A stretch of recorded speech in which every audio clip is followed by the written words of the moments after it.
पहले मैं स्वर्गीय वीरांगना बहन फूलन देवी जी को नमन करता हूं। जहां पर वो पैदा हुई, इस परिवार में पैदा हुई, जिस गांव में पैदा हुई, उन सभी को मैं नमन करता हूं। बहुत बड़ा सौभाग्य है कि हमारे गांव में ऐसी वीरांगना पैदा हुई जिन्होंने अपने नाम की ख्याति इस देश में ही नहीं पूरे संसार में पाई है। बहन फूलन देवी ने संदेश दिया है कि जब जब जुल्म होगा तो फूलन देवी की तरह हथियार उठाकर बदला लेना होगा। मेरी बहनों, जुल्म से डरना नहीं, जुल्म से टकराना है। जिस प्रकार से आपकी बहन संदेश देके गई है, आपकी बहन फूलन देवी ने 1994 के अंदर एक संगठन बनाया था जिसका नाम है एकलव्य सेना। एकलव्य सेना ही उन्होंने संगठन का नाम क्यों दिया, बड़ी सोचने वाली बात है। जानते हो आप एकलव्य, वीर एकलव्य कौन थे और इनकी गाथा क्या है? ये वीर एकलव्य आदिवासी समाज के बेटा थे, यानी हमारी समाज के मानो। द्रोणाचार्य ने इनको शिक्षा देने से इनकार कर दिया और इन्होंने मन में ठान लिया कि मैं धनुर्धर विद्या तो सीख के ही रहूंगा, चाहे आप मुझे शिक्षा दे या ना दे। दृढ़ संकल्प करके और ये जंगल में अभ्यास करने लगे, गुरु द्रोणाचार्य की प्रतिमा लगाकर। ललक थी धनुर्धर बनने की, अपना नाम कमाने की, और इन्होंने एक प्रतिमा के माध्यम से इतनी तेज गति से अभ्यास किया कि अर्जुन को पीछे छोड़ दिया। एक दिन की बात है, एक कुत्ता भौंकता हुआ जा रहा था, तो इन्होंने इनकी धनुर्विद्या को परीक्षा लेने की खुद ने कोशिश की कि मैं कितना सीख पाया हूं, सब गति बाण चला पाता हूं, नहीं चला पाता हूं, क्या है क्या नहीं। उस कुत्ते के मुंह में इन्होंने बाण डाल दिए, ना कुत्ता मरा और ना उसके घाव लगे, और मुंह बंद कर दिया। अब कुत्ता दौड़ता हुआ जा रहा है जंगल में, उधर से गुरु द्रोणाचार्य, अर्जुन, भीम, युधिष्ठिर, जो भी कौरव थे, सारे लोग आ रहे थे। तो जैसे ही उन्होंने ये दृश्य देखा कि ये कौन वीर है जिसने इस कुत्ते को मरने भी नहीं दिया, जिसने इस कुत्ते को मरने भी नहीं दिया और इसके मुंह में बाण रख दिए, ऐसा कौन धनुर्धर है, उसकी तलाश करना चाहिए। ये कौरव, पांडव और गुरु द्रोणाचार्य, इनका गुरु जंगल में खोजने गए कौन आदमी है वो। देखा क्या आगे जाके तो आपका बेटा वीर एकलव्य प्रतिमा लगा के गुरु द्रोणाचार्य की और अभ्यास कर रहा है, फलों को काट रहा है, पेड़ों के पत्तों को काट रहा है, निशाना साध रहा है। गुरु द्रोणाचार्य ने कहा कि यही हो सकता है। उनसे पूछा, भाई आप कौन हो? मैं एकलव्य हूं। आपका गुरु कौन है? तो एकलव्य बोलते, मेरे गुरु तो द्रोणाचार्य हैं। कि भाई मैंने तो आपको शिक्षा नहीं दी, फिर मैं गुरु कैसे हो सकता हूं? कि गुरुजी आपने मुझे शिक्षा नहीं दी, पर मैंने आपकी प्रतिमा से ये विद्या सीख ली है। कि मेरी प्रतिमा से आपने ये विद्या सीखी है कि हाँ, तो फिर आपको गुरु दक्षिणा देना होगा। अगर ये घटना है, इतिहास अगर सही है, तो ये जो मैं सुना रहा हूं ऐतिहासिक बात आपको सुना रहा हूं, ये मेरे घर की और मेरी मनगढ़ंत बात नहीं है। गुरु द्रोणाचार्य के मन में फिर मतलब एक व्यवस्था पैदा हुई कि यदि इसको पकड़ दिया जाएगा तो ये अर्जुन का नाम खत्म करके और पूरे संसार में एकलव्य का नाम प्रथम लेना जाएगा। तो छल बल से दाएं हाथ का अंगूठा मांग लिया और एकलव्य ने हंसते हंसते दक्षिणा में गुरुजी को मौका दे दिया। यानी कि हमारे वीरों से, हमारी वीरांगनाओं से हमेशा हमेशा छल होता आया है। तो बहन फूलन देवी जी के दिमाग में ये बात आई कि हमारी समाज के वंचित, दलित, पीड़ित, शोषित जो आदिवासी हैं उनकी प्रतिभाओं को इन्होंने कैसे दबाया, क्यों दबाया? उन्हीं के नाम से इन्होंने 1994 में एक एकलव्य सेना नाम से संगठन बनाया था। जब ये संगठन गति पकड़ने लगा, इसमें लोग जुड़ने लगे, देश में इसकी आवाज़ जाने लगी, तो कुछ षड्यंत्रकारी जो राजनीति के लोग थे, दोगले लोग थे, उन दोगले लोगों के दिमाग में आया कि ये फूलन देवी आज तो सांसद है, तो न हो आगे जाके ये उत्तर प्रदेश की मुख्यमंत्री बन जाए और ये निषाद हम पे राज करने लग जाए। इस दुर्मंशा से बहन फूलन देवी की षड्यंत्र पूर्वक हत्या करा दी गई है और हत्या करवाने के बाद में समाज ने आवाज भी उठाई, आंदोलन भी हुए, पर सारे आंदोलन दबा दिए, आपकी आवाजें दबा दी और 22 साल होने के उपरांत भी आज तक बहन फूलन देवी की हत्या की सीबीआई जांच नहीं हुई। ये समाज के लिए, निषादों के लिए, कश्यपों के लिए, मल्लाहों के लिए, भोरियों के लिए, गेवड़ों के लिए, तीवरों के लिए, महारों के लिए बहुत दुर्भाग्यपूर्ण बात है जिसे हम आज तक बर्दाश्त कर रहे हैं। लानत है हम पर। हम ऐसे कुल के आदमी हैं जिनमें निषाद महाराज गुरुराज निषाद पैदा हुए, मामना केवट पैदा हुए, तिलका माझी पैदा हुए, स्वागत माझी पैदा हुए, बहन वीरांगना पैदा हुई और आज इतने वीरों की ये समाज होने के बावजूद भी हमारी समाज एक दीन और हीन जैसी लगती है। इसका कारण क्या रहा होगा, मैं आपको इसका कारण बताऊंगा। आदिकाल से जो ये नदियां हैं, ये बड़े बड़े तालाब है, ये सब हमारे पुरखों के हुआ करते थे। इनसे हमारी आजीविका चलती थी, इनसे हमारा घर चलता था।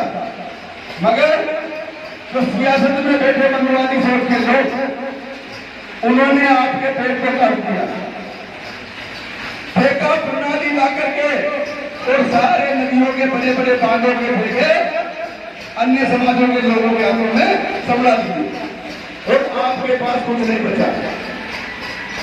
क्या धंधा है आपका? क्या आप सभी जायदाद वाले हो? क्या आपके पास व्यापार है? क्या आपके पास राजनीति है? कुछ भी नहीं है। और अपने आप को आपने भी स्वीकार किया कि हम नीति समाज के लोग हैं, दीन है, हमारे पास कुछ भी नहीं है, हम ऐसे गरीबी में मरना है, जीना है। जबकि इतिहास बोलते हैं, शास्त्र बोलते हैं कि इस समाज का राजा हुआ करता था। जिस समाज में ऐसे राजा थे, उस समाज की ऐसी दशा क्यों हुई? इस समाज की ऐसी दशा हुई है जो ये राजनीति के लोग, जो हमारे समाज के और अलग समाज के नेता हैं, उन्होंने आपके धंधे को छुड़ा करके राजपूतों को, पंडितों को, पड़ियाओं को और अन्य समाजों के हाथों में दे दिया और आपको दीन बना दिया। अब मैं गुजारिश करूंगा आपसे, मुझे केवल मैं उनसे हाथ नहीं करवाऊंगा, मेरी कोई क्षमता नहीं है। कितने लोग चाहते हैं बैठने वाले कि हमें हमारा धंधा वापस चाहिए? मुझे हाथ करके इशारा दोगे? सभी चाहते हो? ये नदियां वापस लेना चाहते हो? ये नदियां वापस लेना चाहते हो? मछली आखेट का काम करना चाहते हो? मछली पालन करना चाहते हो? मत्स्य विभाग में नौकरियां लेना चाहते हो? अगर ये सब आपको चाहिए तो ये आपकी बहन का बनाया हुआ संगठन है। सब इसमें जुड़ करके दिल्ली के रामलीला मैदान में या जंतर मंतर पर लाखों की भीड़ में मोदी और योगी को ललकारेंगे कि मोदी और योगी काम करके सुन ले, अगर हमें हमारी नदियां वापस नहीं लौटाई, हमारे तालाब वापस नहीं लौटाए, तो तेरी कुर्सी पर पलट देंगे और ये व्यवस्था को ध्वस्त कर देंगे। हमें मोदी जी, योगी जी, हमें कायर मत समझो। हम 35 फीट गहरे पानी में जाते हुए मगर को फांस लेते हैं, गहरी नदी में कूदकर इंसानों को बचा देते हैं। गोताखोर का काम भी हम करते हैं मोदी जी। हमारा काम बर्तन मांजना नहीं, हमारा काम झाड़ू पोछा लगाना नहीं है। हम कल भी व्यापारी थे, हमारा खुद का व्यापार। हमें आपका आरक्षण नहीं चाहिए, हमें हमारा संरक्षण चाहिए। हम खुद सक्षम हैं। आज जो नदियों में आपको 10 रुपए किलो का कमीशन मिल रहा है, वो ठेकेदार को 400 रुपए किलो का माल बिक रहा है। अगर आपके घर में 400 रुपए किलो का माल बिककर पेश आएगा तो क्या आप 2 किलो दूध बेच करके परिवार चलाओगे? दूध निकाल कर व्यापारियों को खिलाओगे या अपने बच्चों को खिलाओगे? आज देखिए नस्ल, मल्लाहों की ऐसी नस्ल थी क्या? अरे मल्ला इतने मजबूत थे, जब गोरे अंग्रेज भारत का मान भर करके विदेशों में ले जा रहे थे, जब क्रांतिकारियों की टुकड़ी ने कहा भाइयों ये गोरे हमारे देश का माल नहीं ले जाना चाहिए, श्रृंगेरपुर में तिलका माजी और स्वागत माजी ने नावें काट के और 1400 गोरों को नदी में डुबा दिया था।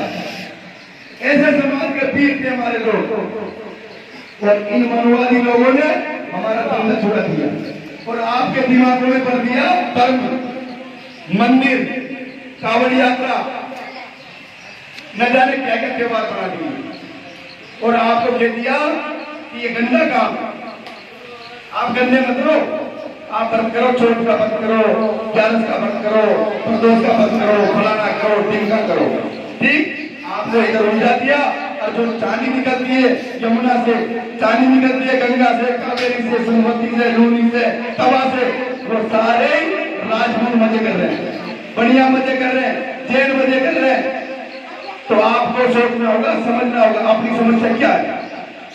अपनी समस्या ना आरक्षण है, ना 5 किलो गेहूं है, ना वो शोषण है, ना वो खुफिया है। अपनी समस्या है किसानों की, हमारा पुश्तैनी व्यवसाय। अगर हमें हमारा पुश्तैनी व्यवसाय वापस मिला तो हम इस देश के वापस राजा बनेंगे। आज मार्केट में मछली 500 से लेकर 3500 रुपए किलो बिकती है, और आपके बेटे, आपके पति, आपके पिता तो पकड़ने का काम करते हैं, मगर आज वो लेबर के लायक जगह लेबर का काम कर रहे हैं। जिनका धंधा था वो धंधा छीन लिया। ये तो मेरी बात हुई शोषण। अब सेकंड बात मैं कर रहा हूं शिक्षा की। आप सब लोग नशे के शिकारी हो, सभी दारू पीते हो और सभी गुटखा खाते हो और भी न जाने क्या क्या नशे करते हो। तो मैं आप सबसे हाथ जोड़ के निवेदन करूंगा, आपके शोक कम कर लो, 2 रोटी कम खा लो, पर ये जो बच्चे आने वाली पीढ़ी को उनको शिक्षा से वंचित मत रखो। और कौन सी शिक्षा देना है इनको? अक्षर ज्ञान के साथ साथ इनको नदी में तैरना, इनको लठ चलाना, इनको तलवार चलाना, इनको घुड़सवारी करना, इनको कुश्ती करना, इनको कबड्डी खिलाना, खो-खो खिलाना, फुटबॉल खिलाना, ये सभी खेल इनको सिखाना है। आज दौर चल रहा है नाचने का, हर घर में डिस्को वो चल रहा है बाजा, और सभी लोग नाचना जानते हैं। अभी अगर मैं नाचने का कंपटीशन कराऊंगा तो शायद बहुत लोग फर्स्ट आएंगे। अगर मैं कहूंगा किसी को लाठी चलाना आता है किसी को लाठी चलाना होता है? बताओ, लाठी चलाना आता है किसी को? देखो भाई, इसकी दशा है। ये देश वीरों का है, ये देश वीरों का है, और इस देश में किसी को एक भी आदमी को लाठी चलाना नहीं आता। अच्छा भाई, नाचना कितने लोगों को आता है? शर्म मत करना, होशियार करो, कितने लोगों को नाचना आता है? ये शर्म की बात है, इसलिए मुझे आप देख पाओगे, पर मुझे याद है आप सबको नाचना आता है। ऐसे नहीं आता होगा तो एक डिप्पी लगाने के बाद में आता होगा, पर आता होगा। तो ये तो एक पेपर नहीं है, फालतू की बात है। मेरा हाथ जोड़ के आपसे निवेदन है, मेरी माताओं, मेरे भाइयों, मेरे पिता दुर्ले बुजुर्गों, कम से कलेजा पर किए आने वाली नस्ल को शिक्षा से वंचित मत रखना, इनको खूब पढ़ाना। शिक्षा वो शहरी का दूध है, जो पीता है वो जानता है, सवाल पैदा करता है, ऑब्जेक्शन उठाता है। हम पढ़े, हमने किताबें पढ़ी है, हमने देखा है कि हमारा शोषण कहाँ से हुआ, किसने किया। अगली कड़ी में शिक्षा के ऊपर जो प्रकाश डालेंगे हमारे साथी है भाई रोकी निसार जी, वो आकर के हमारी माता बहनों को दो समूह शिक्षा के ऊपर रखेंगे।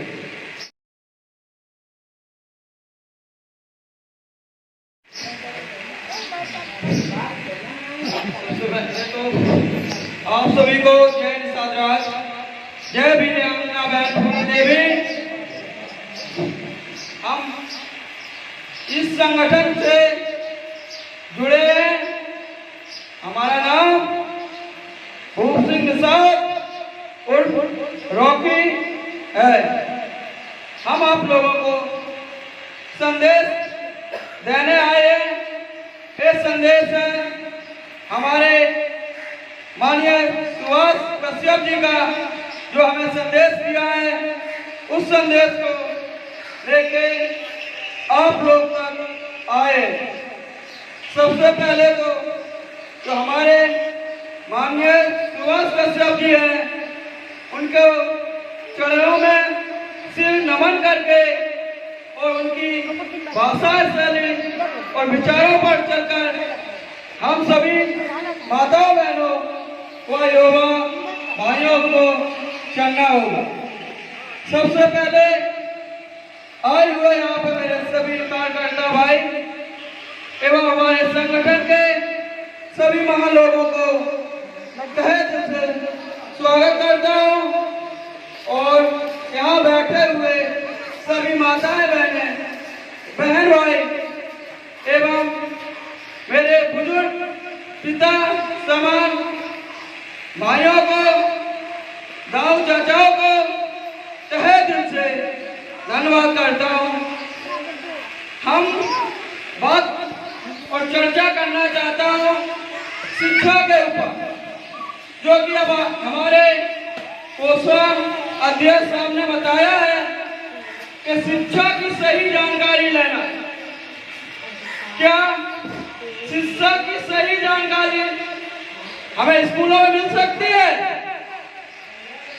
मेरा मानना है और मेरी विचारधाराओं के अनुसार हमें सही शिक्षा की जानकारी स्कूलों से नहीं मिल सकती। कितने लोगों का यह मानना है मिल सकती है या नहीं? क्या हाथ खड़ा करके बता सकते? हम आप लोगों से कहना चाहता हूँ, जो हमारी मेन शिक्षा है वो स्कूलों से जुड़ी हुई है। वो हमारी कहीं ना कहीं बुजुर्गों से जुड़ी हुई है। वो हमारी शिक्षा है, जो शिक्षा हम अपने बुजुर्गों से, अपनी माताओं बहनों से, अपने छोटे बड़े भाइयों से ले सकते हैं। वो शिक्षा हमें स्कूलों से या मदरसों से या पाठशालाओं से नहीं मिलेगी। शिक्षा जो स्कूलों में मिलती है वो सिर्फ ही सिर्फ मानसिक गुलाम बनाती है, जिससे उस शिक्षा से हमें सिर्फ न सिर्फ एक नौकर बनाया जा सकता है, एक मालिक नहीं। क्या ये मानना है कि जो वो शिक्षा है उससे खाली हम नौकर बन सकते हैं, मालिक नहीं? तो हमारा मानना है जितनी शिक्षा स्कूल की जरूरी है उससे कहीं गुनी ज्यादा शिक्षा हम अपने समाज में जो बुजुर्ग लोग हैं, बुजुर्ग माताएं बहने हैं और हमारे जो बुजुर्ग दादा परदादा है, हमें उनसे शिक्षा उससे कई गुनी ज्यादा लेनी चाहिए। उस शिक्षा से हमारा जो जीवन है, आने वाले जीवन के मालिक बन सकते हैं, कहीं ना कहीं नौकर नहीं। तो स्कूलों में, मदरसों में, पाठशालाओं में शिक्षा दी जाती है, वो शिक्षा अपनी भारतीय शिक्षा नहीं है। ये शिक्षा कहीं ना कहीं अंग्रेजों की बनाई हुई है। इससे पहले हमारा देश सन 1947 से पहले कहीं ना कहीं अंग्रेजों का गुलाम हुआ करता था। साल तक राज किया। उससे पहले मुगलों का राज हुआ करता था, उन्होंने 500 साल तक राज किया। जितना 500 सालों में मुगलों ने और अंग्रेजों ने नहीं देश को लूट पाया, उससे कई गुना ज्यादा हमारे नेताओं ने, ढोंगी बाबा महात्माओं ने हमारे देश को लूटा और हमें मानसिक गुलाम बनाया। एक शिक्षा का नाम देके उस ज्ञान में भाषा और हमारी जो मानसिक बुद्धि है उस पर कब्जा किया। तो हमारे कहीं ना कहीं जहन में, दिमाग में यही बात गूंजती रहती है कि हम पढ़ेंगे लिखेंगे और एक अच्छे नौकर बनेंगे। यही गूंजती है ना, मानना यही है ना।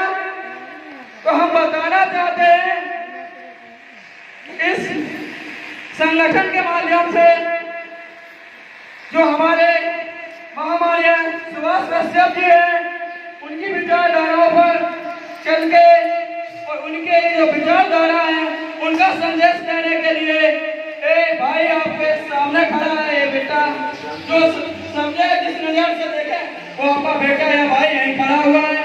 उनकी विचारधाराओं पर और संदेश पर चर्चा हो रही है मेरी। जो चर्चा अगर लगे आप लोगों को कि हमें ग्रहण करने लायक है और ये विचारधाराओं पर चलने लायक है तो ही चले, उसी विचारधाराओं को अपने अंदर प्रवेश दें। और जो मेरी जानकारी है और मेरे महामान्य सुभाष कश्यप जी की विचारधारा है, अगर आपको ऐसा लग रहा है कहीं ना कहीं ये गलत है तो उस पर आप कोई अमल ना करें। तो हमारा मानना है शिक्षा जिस तरह से हमें पाठशाला या मदरसे या कोचिंग सेंटर या स्कूलों में मिलती है, उसी तरह शिक्षा कहीं ना कहीं जो हमारे बुजुर्ग लोग गांव में, ग्राम में एक चौपाल लगाया करें, छोटे बड़े बेटा बेटियों एवं भाई बहनों को वो शिक्षा बताया करें जो अपना पुराना हाथ और अवतार था और हम राजा हुआ करते थे। कहीं ना कहीं वो ईर्षा और वो विचारधाराएं हमारे भाई बहनों और युवाओं के रंगों में जाएंगी तो उन्हें लगेगा कि हम राजा महाराजा हुआ करते थे। तो उनके जो विचारधाराएं हैं वो आगे ले जा सकती हैं कि हमारी स्कूल की शिक्षा हमारे जीवन में कोई काम आने वाली नहीं है। हम लोग वो महाराजा हुआ करते थे जिनकी निशानी आज भी श्रृंगेर फोर्ट धाम में बना हुआ है, जो किला है 3.5 किलोमीटर में। उसे कौन कौन देखने गया है? गया है कोई यहाँ से? कहीं ना कहीं यूट्यूब चैनल के या किसी जानकारी के माध्यम से तो जानकारी नहीं होगी ना। हमारी बहन वीरांगना फूलन देवी को जिस तरह लोग अदर कंट्री यानी और दूसरे देशों में जानते हैं, तो कहीं ना कहीं उसकी शिक्षा स्कूली शिक्षा नहीं थी, वो शिक्षा ली हुई थी हमारे बुजुर्ग लोगों के बीच की। इसीलिए कहीं ना कहीं उसके नाम के पीछे वीरांगना लगा हुआ है। तो उनके चरण स्पर्श करते हुए हम जयकारे लगवाना चाहेंगे उस बहन वीरांगना के। तो आप लोगों को मिलकर लगाना होंगे। बहन वीरांगना फूलन देवी, बहन वीरांगना फूलन देवी, वीर वीरांगना फूलन देवी, माननीय सुभाष कश्यप जी, माननीय सुभाष कश्यप जी, हमारे वीर शहीद अखिलेश निषाद, जो वीर शहीद अखिलेश निषाद है क्या उसके बारे में भी आप लोग जानते होंगे, जो आरक्षण के लिए और हमारे समाज के लिए कहीं ना कहीं आगे बढ़ने के लिए उन्होंने कई आंदोलन किए, उसमें जान गई है। तो उस भाई को भी याद करने का हमारे लोगों का हक बनता है या नहीं? तो वीर शहीद अखिलेश